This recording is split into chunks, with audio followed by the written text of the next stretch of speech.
les mandó mucho que nadie lo supiese y dijo que se le diese de comer. Amén. Esta es palabra de Dios para el pueblo de Dios. Vamos a pedirle a Daniela que haga una oración eh, de iluminación, donde le pida al Señor que por medio del Espíritu Santo Él nos guíe y nos dé sabiduría para entender su palabra. Dani, por favor. Sí, claro. Señor, te damos gracias porque hoy nos tienes reunidos aquí, Señor. Te pido que nos des sabiduría, así como lo haces día a día, Señor, con nuestras acciones, pero ahora mediante tu palabra y en este espacio que te dedicamos para así poder seguir cumpliendo con tu palabra, Señor. Sí, Te Señor. pido que así por también nos llenes de alegría y gozo con este nuevo conocimiento que nos puedes brindar. En el nombre de Cristo Jesús. Amén. Amén. He titulado a la predicación de esta tarde una mujer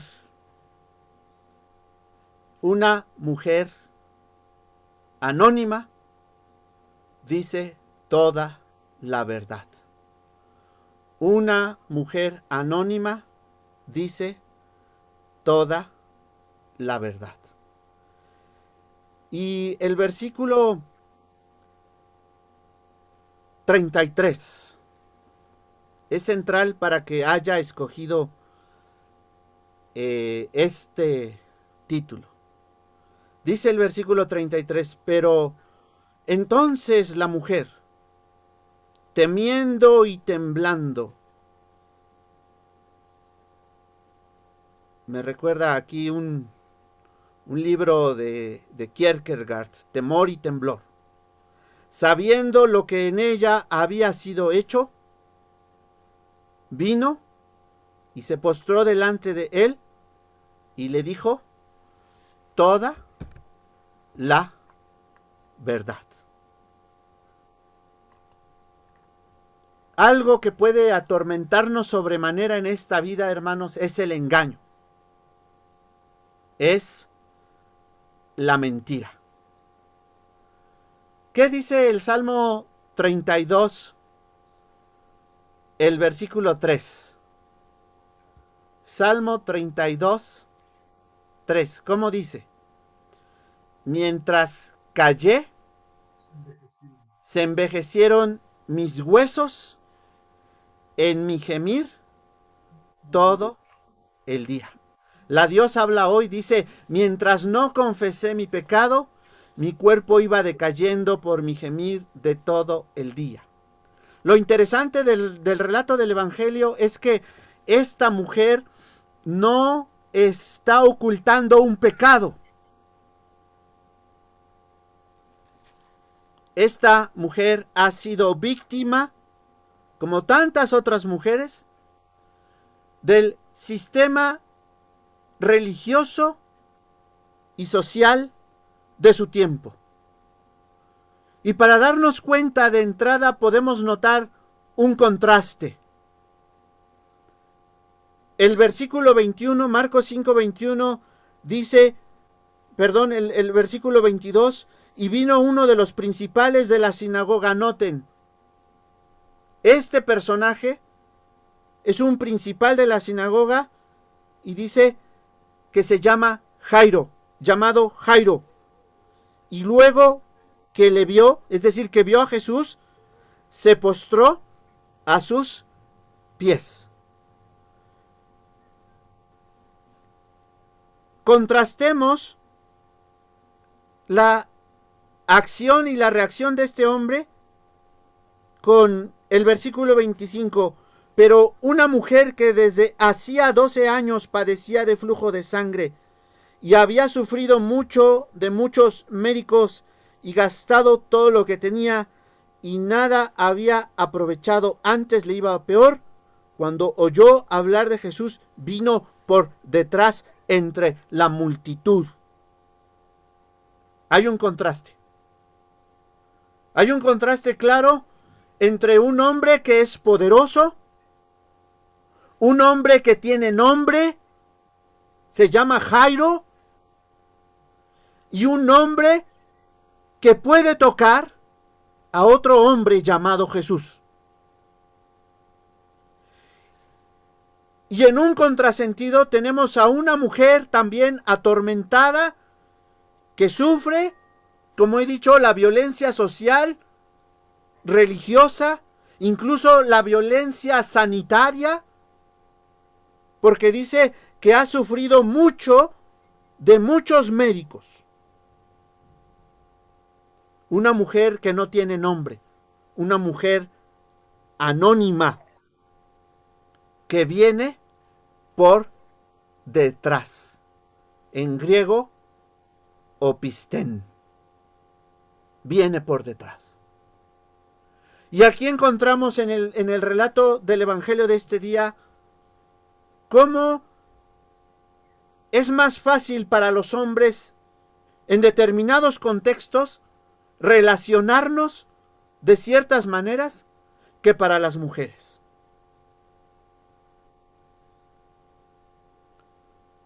En la mañana estaba escuchando la predicación del pastor Hugo Gallardo que hablaba sobre las familias cristianas y él decía, esos grandes hombres del Antiguo Testamento que tenemos como hombres sabios, como David y Salomón, eran malos padres, pero además eran profundamente mujeriegos.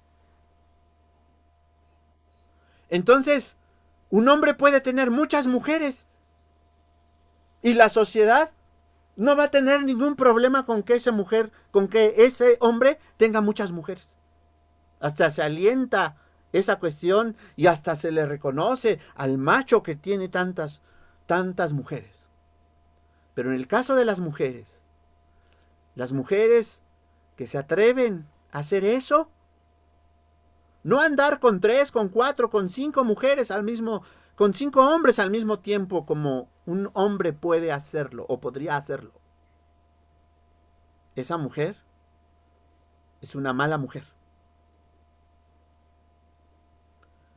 Y el relato del Evangelio nos está mostrando esos contrastes entre el modo como se relaciona un hombre poderoso, encumbrado, líder de la sinagoga, el principal de la sinagoga, el que dirigía el culto en la sinagoga, y una mujer anónima, enferma, una mujer que además es un cadáver viviente. Porque esta mujer que dice que sufre, que desde hacía 12 años padecía de flujo de sangre, ese padecimiento, a esta mujer le denominamos la hemorroísa. Una mujer que no puede detener su menstruación, que vive bajo una menstruación constante. Y desde la perspectiva del libro de Levítico del Antiguo Testamento, una mujer en su periodo menstrual era ceremonialmente impura.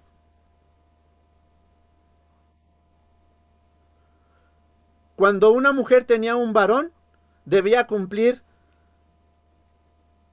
una ceremonia de purificación, pero si tenía una niña, el tiempo era el doble.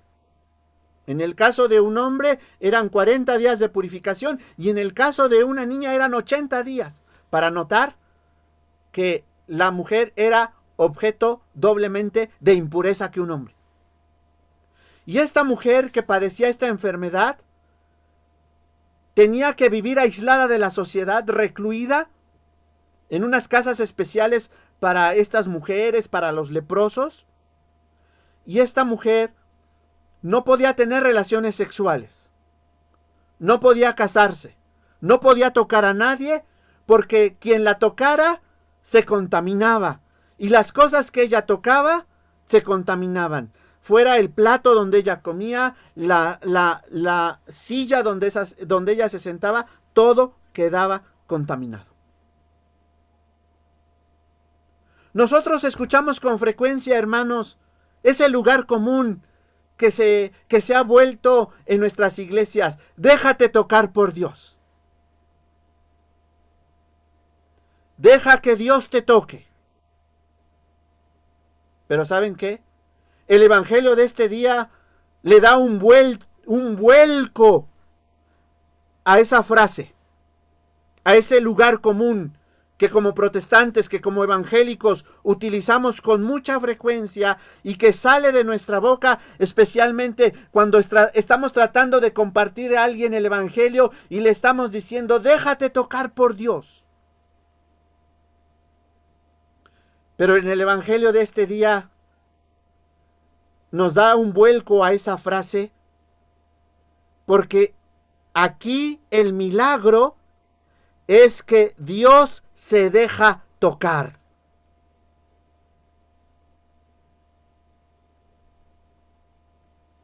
El evangelio de este día nos dice que para Dios, hermanos y hermanas, no hay nadie impuro.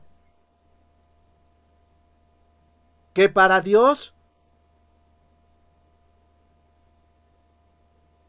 que a Dios todos podemos tocarlo a través de Jesús. Y ese es el milagro de este día. Y quizá deberíamos cambiar esa frase de dejarnos tocar por Dios para decirle a la gente, atrévete a tocar a Dios.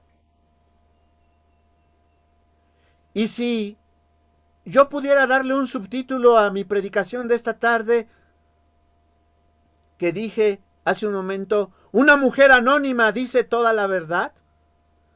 Si le pudiera poner un subtítulo, diría, toca a Dios. Dios se deja tocar a través de Jesús. Y esto, hermanos y hermanas, debería decirnos mucho y debería resonar con mucha profundidad en la vida de la iglesia, porque la iglesia hoy sigue proclamando una división entre puros e impuros, entre creyentes y no creyentes, entre santos y no santos, entre hombres y mujeres. Seguimos bajo la normativa de la dicotomía, de la división. Los que sí tienen acceso a Dios y los que según nuestras normas, según nuestra visión, no tendrían acceso a Dios. ¿Quiénes? Esta mujer estaba segregada de la sociedad de su tiempo, estaba segregada de la sinagoga, y es muy interesante que el Evangelio de Marcos oponga a estos dos personajes. El líder que está encargado del culto sabatino en la sinagoga, el hombre encumbrado, el hombre que tiene nombre, y una mujer anónima que no solo no puede casarse, no puede tener relaciones sexuales, no puede tener ningún contacto con nadie, todo lo que ella toque se vuelve impuro, y quien a ella toque también se vuelve impuro. Y esta mujer, que nunca, hermanos, ha podido ir a la sinagoga por su condición de enferma.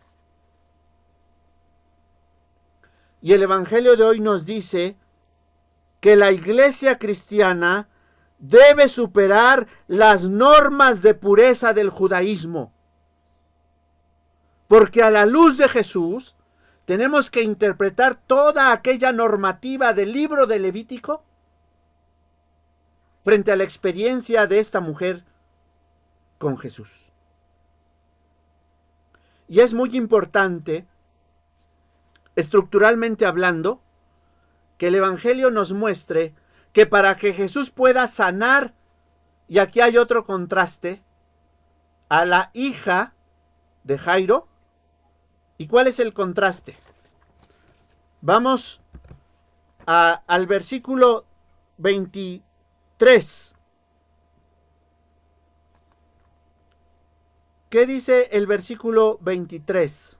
¿Quién puede leerlo, por favor? Y le rogaba mucho diciendo, mi hija está agonizando, ven y pon las manos sobre ella para que sea salva y vivirá. Mi hija está agonizando. En griego no dice hija.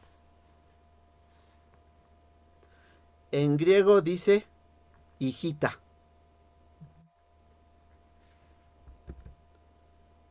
La palabra griega en diminutivo es digatrión. Mientras que el versículo 34 dice, y él le dijo, hija, tu fe te ha hecho salva, ve en paz y queda sana de tu azote. Ahí se utiliza el término griego digater, tigater. Hay un contraste entre la hijita y la hija también.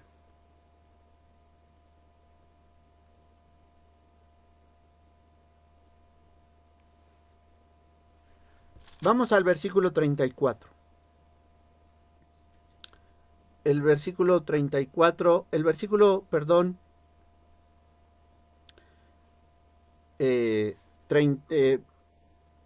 26.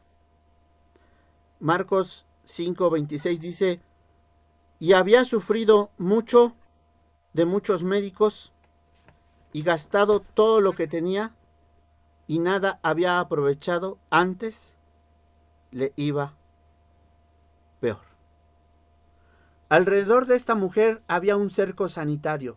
Ella no podía tocar a nadie, nadie podía tocarla a ella y debía estar recluida. Y creo que podemos entender muy bien esta cuestión del cerco sanitario, porque frente al COVID-19 también ha habido un cerco sanitario. Todos los médicos y enfermeras que atienden o que atendieron a aquellos que nos enfermamos de COVID-19 y que fuimos hospitalizados, estaban vestidos como astronautas. Y no había ningún contacto. Y aquí quiero resaltar esta cuestión, porque la mujer que está enferma logra entender algo muy importante referente a la salud y a la salvación. La palabra salvación en latín se dice salutis.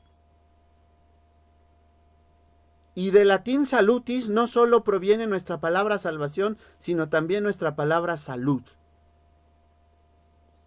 Y entonces la salvación que el Señor Jesús nos ofrece a la luz de este evangelio incluye la salud del cuerpo. No hay salvación fuera del cuerpo. No hay salvación fuera del cuerpo de Jesús, pero tampoco hay salvación fuera de nuestro propio cuerpo como la entidad de contacto con Jesús. También algo que atraviesa este relato es la corporalidad. Y el evangelio de este día nos invita a rescatar la importancia del cuerpo en nuestra relación con Jesús, en nuestra relación con la iglesia, en nuestra relación con las normas de pureza o de impureza de nuestra sociedad. ¿Qué nos hace, hermanos y hermanas, alejarnos de la iglesia? A veces es un pecado. A veces la iglesia, algunos de nosotros nos considera leprosos y nos segrega y nos dice, no, usted no puede. Se fueron al mundo. Ajá. El evangelio de este día nos dice que nuestra relación con Jesús atraviesa el cuerpo de Jesús y atraviesa nuestro propio cuerpo. Por eso dice el versículo 27, cuando oyó hablar de Jesús, vino por detrás entre la multitud y tocó su manto. Tocó el borde del manto de Jesús, que en el contexto de Jesús era, en la cultura de Jesús, era lo más santo del ropaje. Y aquí el evangelio nos dice algo interesante. No hemos puesto suficiente importancia en el manto de Jesús. Recuerden que Jesús murió desnudo en la cruz. No tenía un taparrabos como el que vemos en los crucifijos. Parte del espectáculo y parte de la deshonra del que moría crucificado era mostrar su cuerpo desnudo. El vestido, socialmente hablando, mantiene nuestra intimidad bajo resguardo.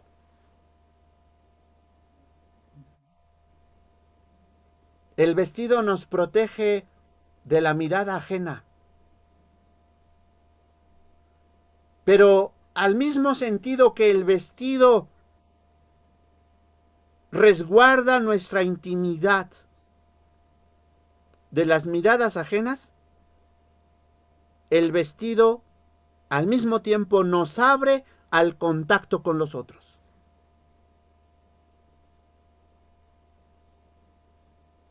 Porque sociológica y culturalmente hablando, nos relacionamos con el otro y con la otra a través del vestido. A menos que usted sea parte de un club nudista, usted no va y se presenta como Dios lo trajo al mundo. Al menos no fuera de la intimidad del matrimonio. Por eso es que el vestido mantiene nuestra intimidad, pero al mismo tiempo nos abre al contacto con los otros. Y es muy interesante lo que hace esta mujer. Dice el versículo 27, vino por detrás entre la multitud. Subrayemos esa cuestión, por detrás, en el anonimato, escondida. Y tocó su manto. ¿Saben qué está haciendo esta mujer?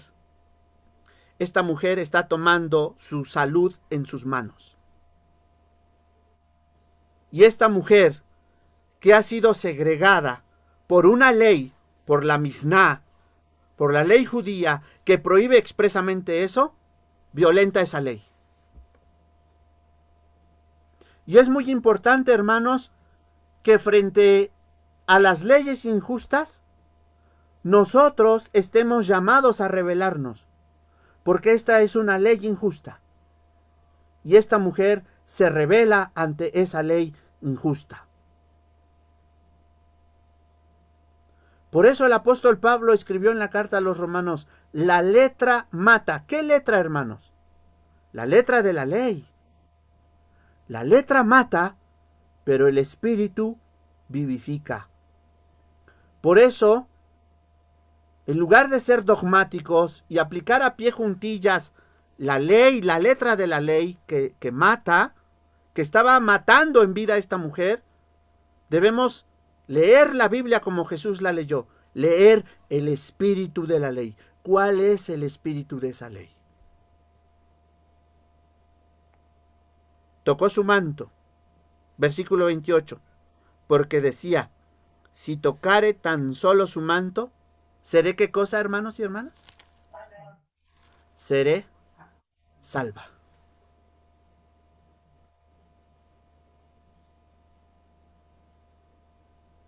Esta mujer nos enseña a tocar a Dios.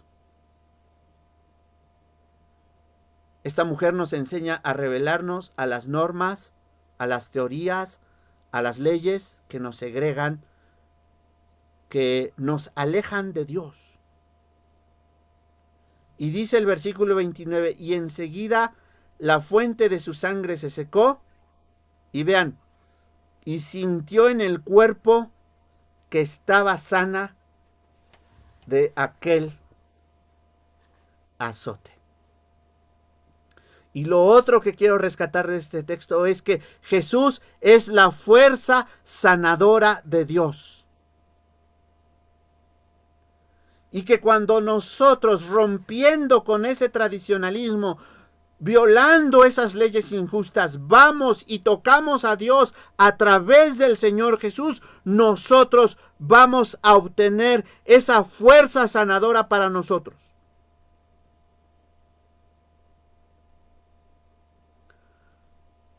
Como dice el profeta Isaías,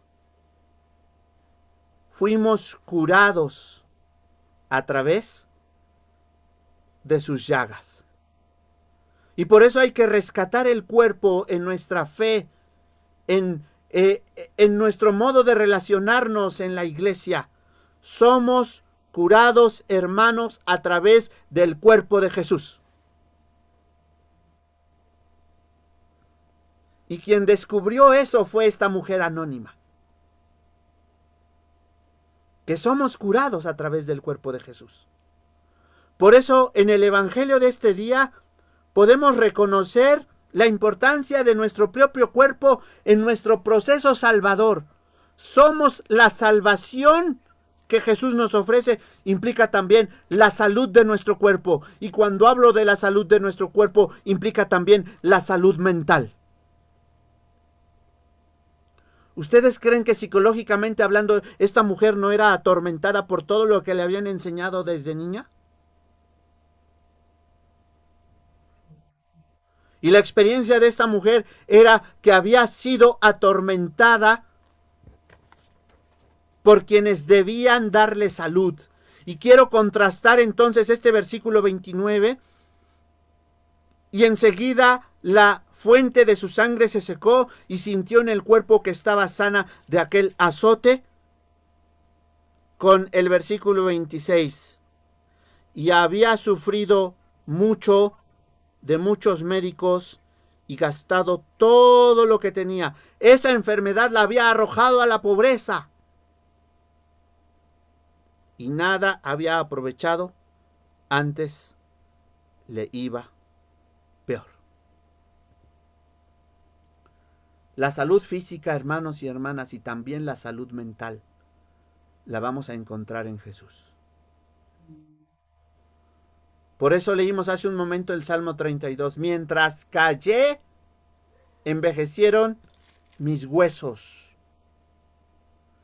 Y dice el versículo 30, luego Jesús, conociendo en sí mismo el poder que había salido de él, volviéndose a la multitud, dijo, ¿quién ha tocado? Fíjense, Jesús no dice, ¿quién ha tocado mi cuerpo? Sino, ¿quién ha tocado mis vestidos?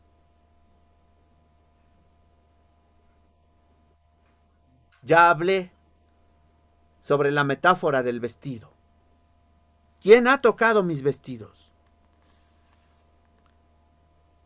Pero él mira, y sus discípulos le dijeron, ¿ves que la multitud te aprieta y dices, ¿quién me ha tocado?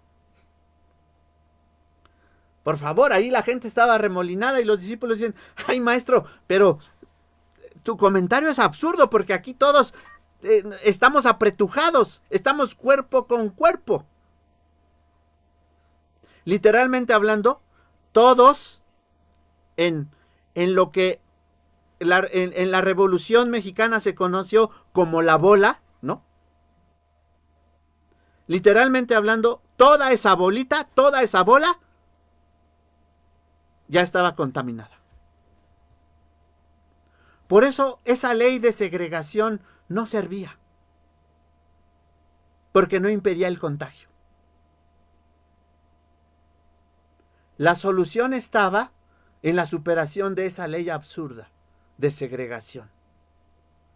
Y dice el texto bíblico, versículo 32, pero él miraba alrededor para ver quién había hecho esto. Entonces la mujer, con temor y temblor, sabiendo lo que en ella había sido hecho, vino y se postró delante de él, igual que Jairo, pero ya no desde el anonimato, ya está curada. Y le dijo toda la verdad. Tocar a Dios, hermanos, nos rehabilita. Rehabilita nuestra experiencia de fe. Rehabilita nuestro modo de relacionarnos con los otros. Rehabilita nuestro contacto con la sociedad. Rehabilita nuestro encuentro con los otros hermanos en la iglesia, porque todo lo que esta mujer tenía impedido a través de esa búsqueda de Dios, a través de tocar a Dios, se transformó. Y el milagro aquí es que Dios se deja tocar por los impuros. El milagro aquí es que Dios se deja tocar por los que la iglesia excluye. El milagro aquí es que Dios se deja tocar por los que la sociedad segrega. El milagro aquí es que Dios se deja tocar por aquellos que los líderes religiosos, como Jairo, impiden que vayan a la iglesia o a la sinagoga. El milagro aquí, hermanos y hermanas, es que Dios no excluye a nadie de su gracia. Ese es el milagro. Y yo no sé, hermano o hermana, qué experiencias psicológicas estés teniendo o hayas tenido. Yo no sé cuántas veces te hayan excomulgado de la iglesia o te hayan dicho, tú no puedes. Yo no sé cuántas veces te hayan dicho en la iglesia, aquí tú no cabes. Yo no sé si en tu propia familia tu padre o tu madre te han rechazado. Yo no sé si te ha hecho falta la voz de papá que te dice te amo o la voz de mamá que te dice te amo. El milagro aquí es que tú puedes ir al encuentro de Dios en Jesucristo y Él no te rechaza y Él no te hace a un lado. Como iglesia tenemos que aprender mucho de Jesús. Y así como individualmente hablando decimos que debemos ser como Jesús, la iglesia tiene que ser como Jesús. La iglesia cristiana, a la luz del evangelio de este día, tiene que superar las normas de pureza e impureza heredadas del judaísmo.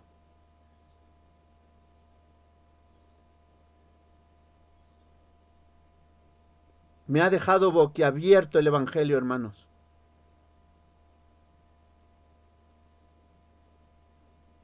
Porque el evangelio de este día me llama a transformar mi propia visión de las cosas. Y el evangelio de este día me dice que yo no puedo excluir a quien Jesús no excluye, a quien Jesús no limita. Pero ¿sabe? El evangelio de hoy nos invita a hablar con la verdad, a contar nuestra historia, a decir nuestra verdad. ¿Sabe que no le hemos puesto mucha importancia a eso? Pero el evangelio en griego, Jesús le está exigiendo a esta mujer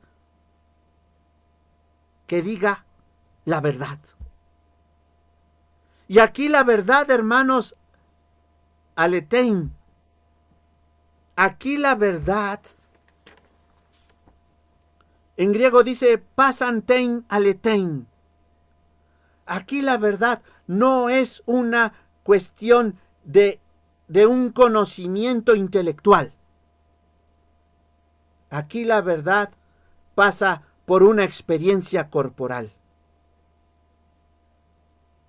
Y hoy tenemos que decir que a la luz del evangelio no solo hay que conocer a Dios intelectualmente hablando, mentalmente hablando, hay que conocer a Dios también a través de la experiencia de nuestro cuerpo, del tocar a Dios, de que Dios se deja tocar y también de la experiencia corporal que nosotros tenemos en el encuentro fraternal con otros que creen como nosotros, pero también con otros que han sido excluidos porque no creen como nosotros.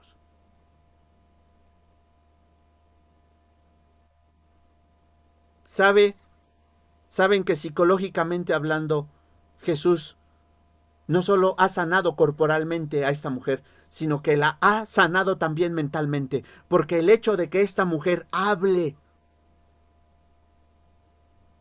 de su experiencia y diga toda la verdad es muy importante. Porque, ¿saben qué? Eso es lo que descubrió Freud. Más de 2000 años después. La terapia psicoanalítica se basa en que el analizado hable, diga, cuente, mente sus sueños, sus experiencias, sus recuerdos infantiles, los diga al terapeuta.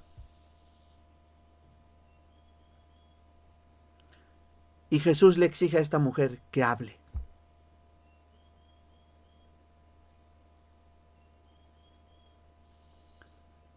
Para eso sirve también la oración, hermanos.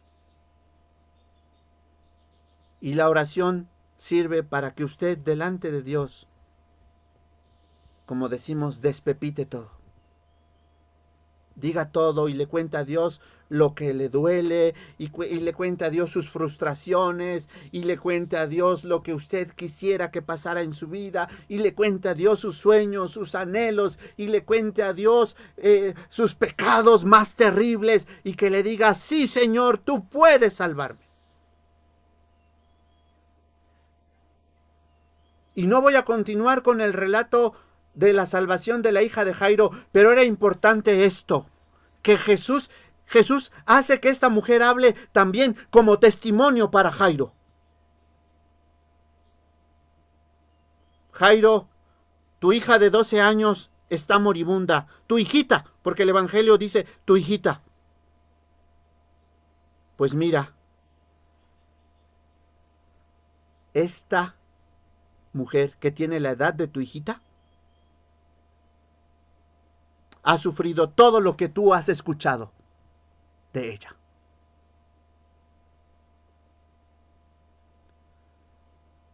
Pero para que nuestros traumas se queden atrás, tenemos que contar toda la verdad, hermanos. No andar inventando cuentos ni mentiras. Cuando estamos ante Dios, cuando estamos ante el Señor Jesús, hemos de contarle toda la verdad. Cuando hagamos eso, y aquí está la salvación completa, la salvación del cuerpo, pero también la salvación de la mente, de la psique, de aquellos resortes profundos de nuestra mente que nos hacen actuar de determinado modo. Cuando pasa eso, el milagro está completo. Solo después de que esta mujer ha contado toda la verdad, y aquí quiero hacer énfasis que esta es la primera vez que el Evangelio dice que la mujer, que estaba excluida de la sociedad, que estaba excluida de la sinagoga, que estaba excluida de la propia iglesia, porque esa glosa que está en 1 de Corintios, que dice que la mujer calla en la iglesia,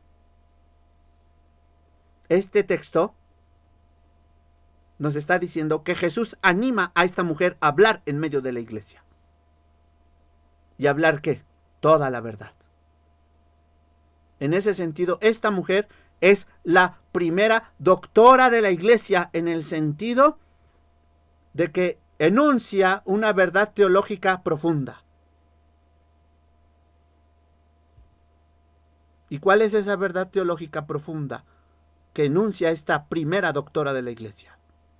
Así como San Agustín de Hipona es doctor de la iglesia y otros grandes teólogos son doctores de la iglesia, San Juan de la Cruz, Teresa de Ávila, esta es la primera doctora de la iglesia, así como Lutero, como Calvino son doctores de la iglesia, esta mujer es doctora de la iglesia porque nos dice,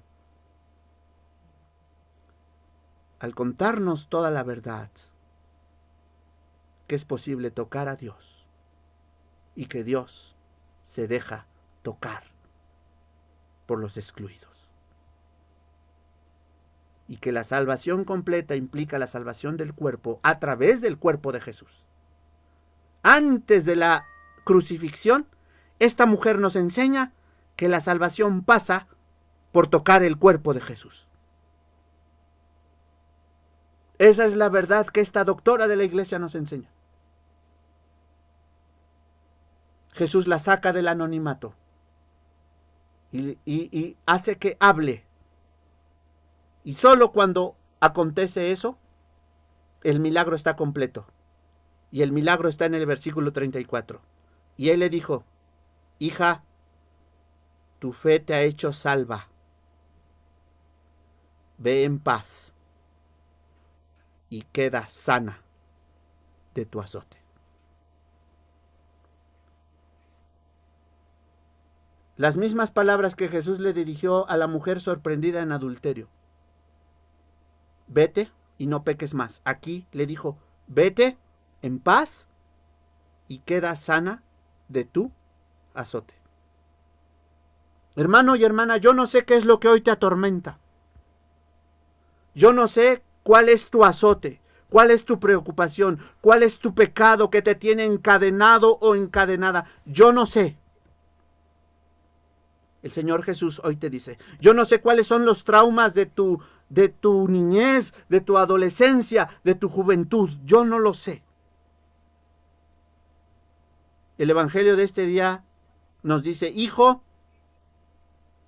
hija, tu fe te ha hecho salva, tu fe te ha hecho libre. ¿Tu fe en quién? Tu fe en el poder de Jesús. Ve en paz y queda sana de tu azote. Que esta palabra de Jesús, hermanos, se convierta en una realidad en nuestra vida. Quiero terminar leyendo una porción de este libro, La letra escarlata. No sé si ustedes han visto esa película. Se las recomiendo ampliamente, pero les recomiendo más que lean el libro. La letra escarlata habla de las colonias norteamericanas fundadas por puritanos, es decir, por presbiterianos, de doble moral. Y es un relato tremendo, porque es la esposa de un hombre que engaña a su marido, ¿saben con quién? Con el pastor de la iglesia reformada. Su marido descubre el engaño, pero no sabe con quién ha engañado su mujer, con quién lo ha engañado su mujer. Y es el pastor, y el pastor calla, el pastor no habla, el pastor no dice yo, el pastor que está casado también. El pastor presbiteriano como yo. Y a la mujer la condenan.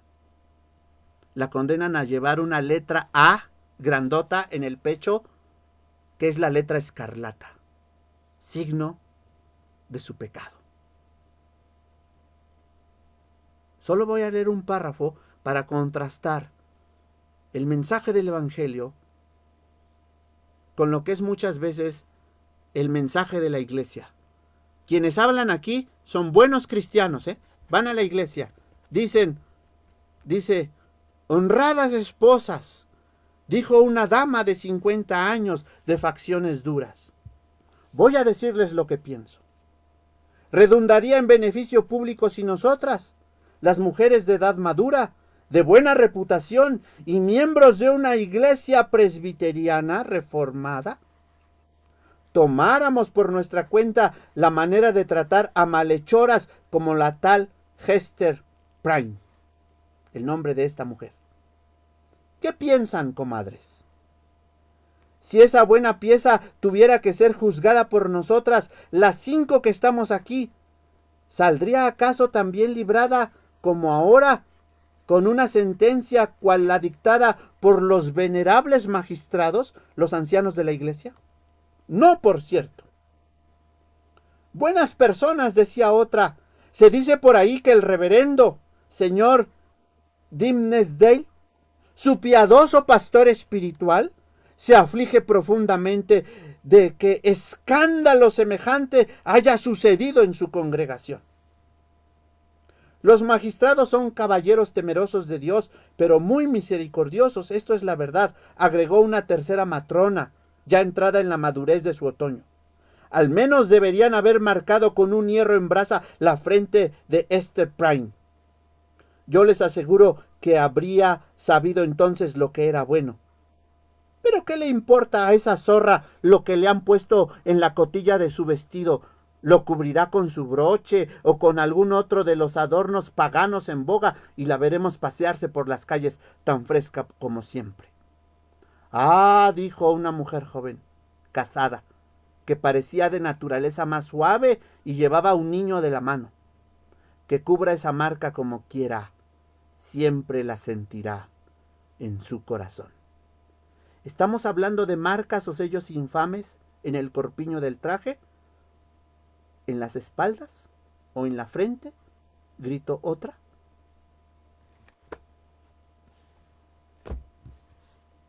¿De qué estamos hablando, hermanos? De marcas. Jesús rompe con todo eso. Seamos como Jesús. Que el Señor bendiga su palabra. Oramos en la vida de Eleni. Eleni, ¿estás ahí? Oramos entonces en la vida de su mamá, de la mamá de Eleni. Sí, estoy aquí, pero estoy arreglando mi baño que se está tire y tire el agua. Perdón, pastor, pero sí, lloro. Muy bien, Eleni, por favor. Sí. Señor y Padre maravilloso, te doy gracias, Padre, porque tu palabra es poderosa, Señor. Realmente tú conoces, Señor, mi intimidad y tú sabes las preguntas que yo te había hecho, Señor, y tú has respondido todas, Señor. Y la principal es, Señor, que nosotros debemos de vivir una vida, Señor, procurar vivir una vida día a día, Señor, con el ejemplo más hermoso que nos ha dado tu Hijo Jesucristo. No hay nadie, no hay nada que se compare, Señor, con el testimonio de Jesucristo en nuestras vidas. Y definitivamente sabemos, ahora entendemos, Señor, cómo realmente a la mujer, Señor, se le consideraba inmunda, Padre, y en otras culturas también ha sido, pues, oprimida, Padre, pero te pedimos, Señor, de tu sabiduría y de tu misericordia, principalmente, Señor, para todas las mujeres de la iglesia, porque también vivimos tribulación, Señor, y por todos los varones, Señor, que también son fieles compañeros, Señor, y guías que tú has dado a nuestras vidas, Señor, como protectores, Señor. El mejor protector en nuestras vidas es tu Espíritu Santo, Amén. por lo cual clamo por el Espíritu Santo para que nos dé la sabiduría, para no caer en pecado, Señor, para resistir al diablo, Señor, y como tú lo dices, que si resistimos, Él huirá de nosotros ante la tentación, ante la promiscuidad, ante tantas cosas que se viven hoy en día y que realmente hasta para un matrimonio es muy complicado enfrentar. Sí, Señor. Te suplico, Espíritu Santo, que tú estés en nuestras vidas. En este momento nos despedimos, Padre, como hermanos en este punto de reunión, pero no nos despedimos de tu presencia. Te pedimos que nos sigas guiando y que nos des entendimiento para seguir escudriñando tus escrituras, entenderlas a lo largo de la semana, para que podamos llenarnos y podamos tener palabra viva y fresca para el que lo necesite y que seamos instrumentos tuyos para llevar tu mensaje a donde quiera que vaya. Sí, Señor. Definitivamente la vida de Jesucristo aquí en la tierra ha sido ejemplar y por lo cual nos nutrimos de estos pasajes y los llevamos a nuestra vida y que ahora podamos llevar de manera precisa a quien tú nos pongas enfrente, Señor, a lo largo de la semana para poder también compartirle de tu palabra. Sí, Te Señor. agradecemos, maravilloso Dios, por la vida de cada uno de los que estamos reunidos y de los que no estemos presentes, que Gracias. también les amamos y les apreciamos de la Iglesia Renacimiento, Padre, y que estamos felices porque nos llenamos de ti. En el nombre de Cristo Jesús y en comunión con el Espíritu